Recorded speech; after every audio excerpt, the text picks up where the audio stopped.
Good morning, everybody. It's Steph. This morning, I wanted to address something that came up recently around using DISC assessments in your business. Every once in a while, I encounter an employee who is very reluctant to take the DISC assessment because there's some assumption that either they're being profiled or pigeonholed or in some way unfairly categorized. That is not the purpose of behavioral analysis. The purpose of using tools like the DISC is to have a deeper understanding, a more conscious understanding of what makes us tick. And once we have a better idea of what makes ourselves tick, we can better connect and relate to other people because we also gain an appreciation for the differences between our nature and their nature and why those differences need to be respected. So in this particular scenario that I'm thinking of, the woman was very concerned about being, profiled in some way. And I told her there are plenty of things that we know to be true about ourselves that sort of swirl around in the back of the brain.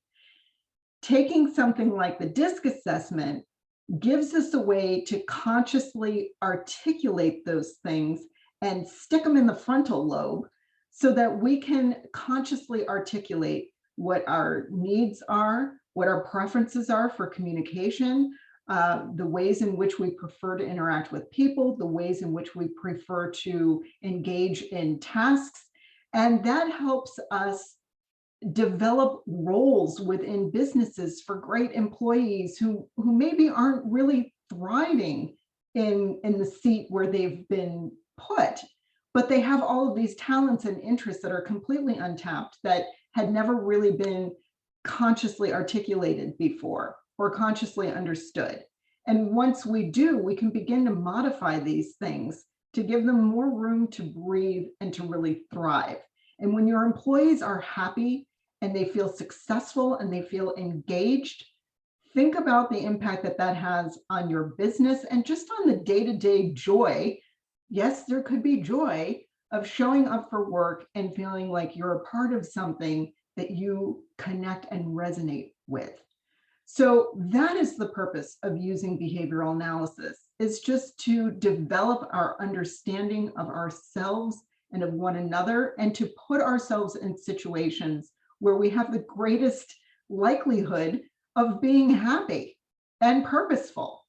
So it is not about profiling. It is not about discrimination. It is not about those things at all. To the contrary, it is all about setting somebody up for success. So if you have an interest in doing a DISC debrief between yourself and your core employees, I love doing those. And there are always these aha moments that are really exciting to see people exchange, like, oh, now I understand, like, why spreadsheets are so important to you, or why moving quickly is really important to you and not getting too bogged down in the details. There's a lot of different types of personalities and behaviors that a company needs in order to really be successful. And sometimes there are these miscues between those who have the opposite styles. So if you'd like to improve that level of understanding and camaraderie among your team, that is what I'm here for. So hope you found this interesting. And for the next handful of weeks, I'm actually going to pick each week focusing on D, I, S, and C, and telling you what each of those behavioral types represents. So stay tuned for more on this topic, and I'll see you next week. Bye, guys.